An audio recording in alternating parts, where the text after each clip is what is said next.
प्रेक्षकांनो, येणाऱ्या भागामध्ये ठरलं तर मगचा जबरदस्त ट्रॅकिंग पॉइंट आलेला आहे. म्हणजे आता मालिकेमध्ये असं काहीतरी घडताना आपल्याला दिसणार आहे, ज्याची आपण कधीच कल्पना केलेली नसते. म्हणजे खरं तर मात्र आता आपण पाहिलंय की इकडे इकडे प्रियाने सांगितल्याप्रमाणे आश्रमातील मुली पळवण्यासाठी मात्र आता सचिन आणि अण्णा हे दोघ जण तयार होतात. पण पण आता आश्रमातील मुली पळवणं किंवा आता आश्रमाशी खेळ करणं ही काही सोपी गोष्ट नाहीये.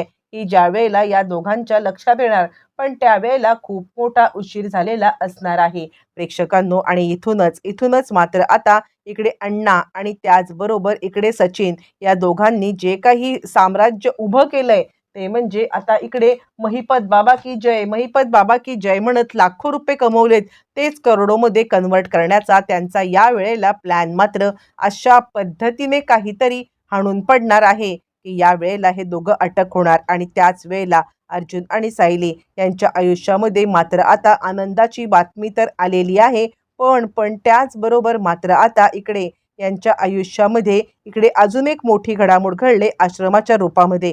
हे अटक झाल्यावरती मात्र आता सायली आणि अर्जुन यांना आश्रमाची खूप मोठी आता कामगिरी मिळालेली आहे आणि इथूनच सायलीचं करिअर सुरू झालेलं आहे. नक्की काय घडलंय, कसं घडलंय, सविस्तरपणे सगळं सगळं पाहूया. इकडे आपण पाहिलंय की सायलीचा आश्रमातला पहिला दिवस आहे आणि सायली या सगळ्यामध्ये मात्र आता आश्रमात जाण्यासाठी निघालेली आहे. आणि त्याच वेळेला निघता निघता तिने घरामधल्या सगळ्या जबाबदाऱ्या आहेत त्या जबाबदाऱ्या पूर्णपणे आता केलेल्या आहेत. आणि काहीही झालं तरी कोणतीही जबाबदारी टाळायचं नाही, हे सायलीचं मात्र आता ब्रीदवाक्य. आणि म्हणून घरातून निघताना सगळ्यांसाठी डब्बा, जेवण दुपारचं हे करून ती आता बाहेर पडलेली आहे. अर्जुनला मात्र आता सायलीची काळजी वाटते की या सगळ्यामध्ये तिची धावपळ तर होणार नाही ना, तिला त्रास तर होणार नाहीये ना. आणि हे सगळं करत असताना मात्र आता या सगळ्यामध्ये इकडे सायली सगळं उरकून निघालेली आहे, ती म्हणजे आपल्या कामासाठी. बरं, हे सगळं होत असताना इकडे आता रस्त्यामध्ये अर्जुन तिला म्हणतो, मी तुला ड्रॉप करतो. तर सायली सांगते, नाही, मी आता आश्रमासाठी थोडीफार भाजी वगैरे घेऊन तिकडून जाणार आहे, सध्या तरी तुम्ही मला सोडू नका. अर्जुन सांगतो, चल तुला भाजीच्या स्टॉपपर्यंत तरी सोडतो. असं म्हटल्यावरती मात्र आता इकडे सायलीला अर्जुन एका भाजीच्या स्टॉपवर सोडतो आणि इथेच प्रियाने पाठवलेली मुलगी आता समोर आलेली आहे. प्रिया ज्या वेळेला त्या आता मुलीला तिकडे पाठवते आणि प्रियाने तिला आता बरोबर सायलीचा वीक पॉइंट सांगितलाय. सायली कधीही कोणाला मात्र आता संकटात तशीच ठेवू शकत नाहीये आणि त्यामुळे मात्र आता तिने सगळी योजना सांगितलेली आहे. ती मुलगी आता रस्त्याने क्रॉस करत आहे आणि रस्त्याने क्रॉस करत असताना मुद्दामच तिने आता नाटक केलंय, ते म्हणजे इकडे आता या सगळ्यामध्ये सायलीला हे करण्यासाठी. आणि त्यानंतर मात्र आता सायली पाहते तर ती मुलीला पाहते आणि तिला आता धक्का बसलाय, कारण आता तिच्यावरती गाडी चालवून जाणार असते आणि त्याच वेळेला ती मुलगी मात्र आता तिकडेच उभी आहे. जणू काही ती या सगळ्यामध्ये स्वतःला स्वतःला मात्र आता जणू काही संपवण्यासाठी हे सगळं करते, हे सायलीने पाहिलेलं आहे. आणि सायली आता तिच्या जवळ जाते आणि त्यावेळेला सायली तिला म्हणायला लागते, का ग, तू काय स्वतःला संपवण्याचा मात्र आता विचार करत होतीस का? यावरती ती सांगायला लागते, जगून तरी मी काय करणार आहे, मला आता जगण्याची इच्छा राहिलेली नाहीये. आणि त्यावरती सायली म्हणते, वेड लागले का? अगं, आयुष्य हे आता एकदाच मिळतं. आणि यावरती ती सांगायला लागते, एकदा मिळणाऱ्या आयुष्याचं करू काय, त्याच आयुष्याचा मला आता खूपच कंटाळा आलेला आहे. आणि त्यावरती मात्र आता इकडे सांगायला लागते ती म्हणजे इकडे आता स्वतः इकडे सायली, की काय झालंय. यावरती ती म्हणते, काही नाही, माझ्या आयुष्यामध्ये इतकी काही दुःख आहेत ना, की त्यानंतर आयुष्य जगण्यासाठी मला आता उमेदच राहिलेली नाहीये. आणि कुठे जाऊ, काय जाणू, नवऱ्याने मला आता टाकलेलं आहे.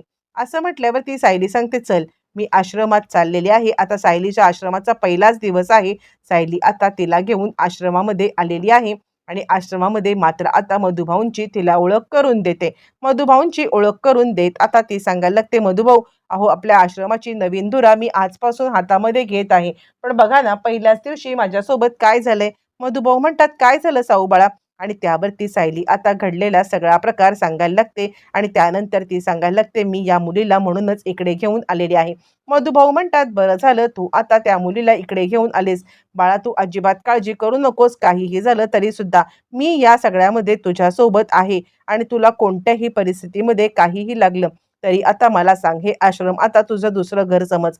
यावरती ती सांगायला लागते, हो, खरं तर मला या आश्रमामध्ये नुसतं बसून खायला काही आवडणार नाहीये. काहीही झालं तरी सुद्धा मी कमवून खाईन. म्हणजे या आश्रमासाठी जे काही करता येईल ना, ते सगळं करेन. यावरती मात्र आता सायली सांगायला लागते, "तू मेहनती आहेस. मेहनती माणसाला प्रत्येक ठिकाणी कुठे ना कुठेतरी काम हे मिळतच असतं आणि त्यामुळे एक काम कर, तू कुसुमताईला सध्या तरी मदत कर आणि त्यानंतर मग आता सध्या कुसुमताईचं काम जे काही आहे ना, ते काम मात्र आता इकडे म्हणजे ती डबे पोचवते किंवा आता फराळाच्या ऑर्डर घेते, तर तू तिला मदत कर." यावरती सांगते, "चालेल." मग सायली घरी आली. घरी आल्यावरती सायली आता अर्जुनला सांगायला लागते, "आज मी ज्यावेळेला मात्र आता गेले होते ना, त्यावेळेला तिकडे मला एक मुलगी दिसली होती आणि ती मुलगी मात्र आता इकडे मधुभाऊंच्या आश्रमामध्ये तिला आता मी भरती केलेलं आहे." असं म्हटल्यावरती अर्जुन म्हणतो, "म्हणजे पहिल्याच दिवशी तू आता खूप मोठं सत्कार्य केलेलं आहेस." यावरती सायली सांगते, "हो, पण ना मला आता खूप मोतीचूरचे लाडू खाण्याची क्रेव्हिंग झाले." इकडे सायली मोतीचूरचे लाडू आता खाते. अर्जुनने मध्यरात्री उठून बेसनपासून ते लाडू बनवलेत, पण अर्जुनने पाहिलेलं नाहीये की आता सायलीला या सगळ्यामध्ये मात्र आता ते भरवताना किंवा बनवताना ते बेसन खराब झाले, काय झाले आणि सायलीला उलट्या सुरू झाल्यात.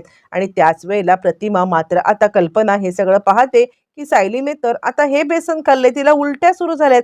ती अर्जुनकडे आले, "अर्जुन काय झालंय?" यावरती अर्जुन सांगतोय, "सायलीला उलट्या होतात." मग कल्पना सांगते, "अरे हे बेसन बघ ना, तू जे काही बेसन आता तिला खायला घातलंस ना, ते आता एक्सपायर होतं." आता अर्जुन घाबरलाय. मध्यरात्री तो आता सायलीला घेऊन इकडे गेलेला आहे. म्हणजे तो म्हणजे लगेचच ताबडतोब आता डॉक्टरांकडे. इकडे तोपर्यंत प्रियाच्या डोक्यात प्लॅनिंग चालू आहे. प्रियाला कॉल आलेला आहे आणि प्रियाला कॉल आलाय तो म्हणजे त्या मुलीचा, की "माझी एंट्री त्या आश्रमात झालेली आहे. पुढचं काम काय करायचंय तू मला सांग." यावरती प्रिया आता सांगायला लागते, "मी तुला जे काही सांगते ना ते ऐक. त्या लोकांचा विश्वास जिंक." आणि इथेच आता प्रियाने आपले हातपाय पसरायला सुरुवात केलेली आहे. प्रिया आता सांगायला लागते, "हे बघ, आपल्याला त्या आश्रमातील लोकांना मात्र आता अशा पद्धतीने घडवायचं आहे, की तुझ्यावरती डोळे झाकून विश्वास ठेवायचा आहे." म्हणजे आता तिथल्या मुली पळवण्यासाठी हा सगळा प्रकार चाललेला आहे. प्रिया सांगते, "तिथे आता विश्वास कर." आणि त्यानंतर मात्र आता ती सांगते, "विश्वास त्यांचा जिंकून घे. काहीही झालं तरी विश्वास ही महत्त्वाची गोष्ट असते." असं म्हटल्यावरती प्रियाने तिला आपलं प्लॅनिंग सांगितलंय. तिने सचिनला कॉल केलाय. सचिनला कॉल करून ती सांगते, "माझी बाई आश्रमात गेलेली." आणि ती आता सचिनला सांगायला लागते, "काहीही झालं तरी सुद्धा माझी बाई तिकडे पोहोचले आणि ती आता पुढचं काम सुरू करणार आहे. तू एक काम कर, तू या सगळ्यामध्ये फक्त आणि फक्त आता डायरेक्ट तिथल्या मुली फक्त कलेक्ट करायच्या. एक-एक करत ती आता तुझ्याकडे मुलगी आणून देईल आणि तू या सगळ्यामध्ये त्या मुलींना बरोबर ठिकाणी पोहोचवायचं." असं म्हटल्यावरती मात्र आता तो सांगायला लागतो, "ठीक आहे, चिंताच करू नकोस तू. माझ्यापर्यंत एकदा का ती मुलगी आली ना, की आता कन्फर्म." यावर प्रिया म्हणते, "पण या सगळ्यामध्ये माझं कमिशन?" यावरती तो म्हणतो, "चिंताच करू नकोस. जर का करोडो आम्हाला एका मुलीमागे मिळत असतील, तर आता तुझा त्यातला 5% हिस्सा." आता 5% पण खूप होतात, पण प्रिया तरीसुद्धा लालचीच ना. प्रिया आता सांगायला लागते, की 5% नाही, मी आता 15% घेईन." यावर तो म्हणतो, "ठीक आहे, मी अण्णांशी बोलून घेतो." आणि तो विचार करतो, ही प्रिया वाटते तितकी साधी सोपी नाही आहे. म्हणजे या सगळ्यामध्ये इकडे आता ती पैशाची पण डिमांड करते जेलमध्ये असून सुद्धा.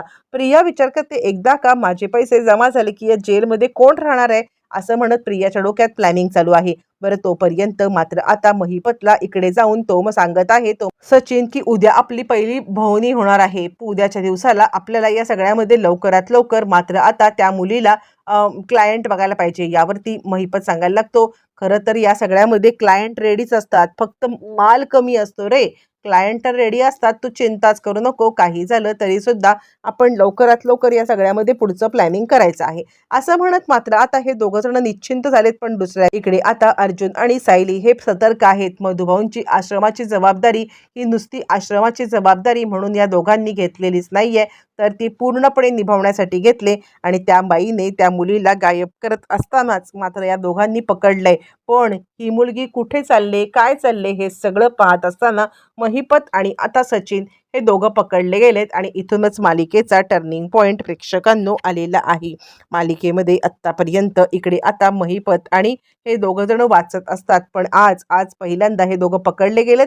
आणि सायलीने आश्रमातील मुलींना इन्स्ट्रक्शन दिले, कुणीही काहीही सांगितलं, कुणी काही खायला दिलं तरी खायचं नाही आणि कुठेही जायचं नाही. आणि त्या मुलीची हक्कलपट्टी सुद्धा करण्यात आलेली आहे.